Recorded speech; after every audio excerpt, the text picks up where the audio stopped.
With Urzikistan, we have these phases of map development where it's almost like the progress just kind of jumps out at you. And it's like, look how far we've come.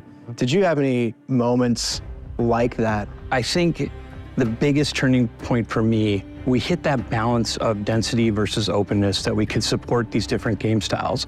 You can learn the map, you can use zip lines, you can use ascenders, you can find new ways to attack. You can use a train that's now drivable. We finally had those pieces together, and we had the Modern Warfare 3 faster movement, we had the slide cancel, we had all those pieces. You want Urzikistan to stand up on its own. And so the second that I had that sort of epiphany, it was just like, yes, we are there.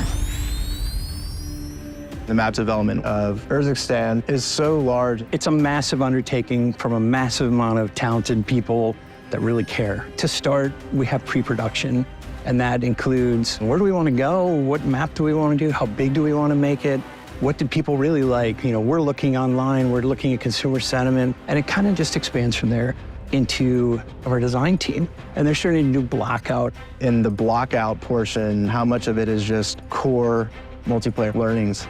The core MP learnings are something that we use everywhere across the map. So every single building is a little MP map. We follow the rules. We have no more than 5 to 10 seconds of sprinting without something to do. We don't want people to go longer than this.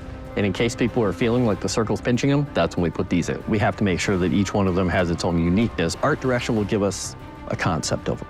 And we'll take it a step back to level design in gameplay, and then we'll start adding the flavor on it that they want to add. While they're doing that, it's not in a bubble because we also have our art teams creating really amazing concept art. What are some of the things that you need to know before you start creating all those images and putting them together? Definitely there is a narrative of a story side for Warzone. And then once I got the story, I started to gather reference based on what kind of narrative it is. So for example, Old Town, we need to make it more historical place, right?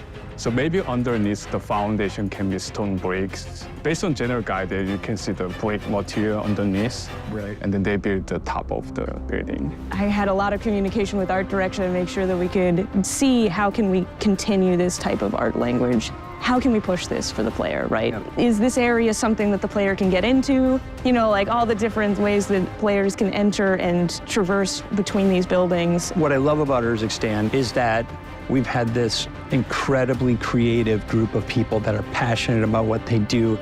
I would be totally remiss if I just didn't say thank you, first off, wholeheartedly to everybody that has worked on this map. And I think you're really gonna love it.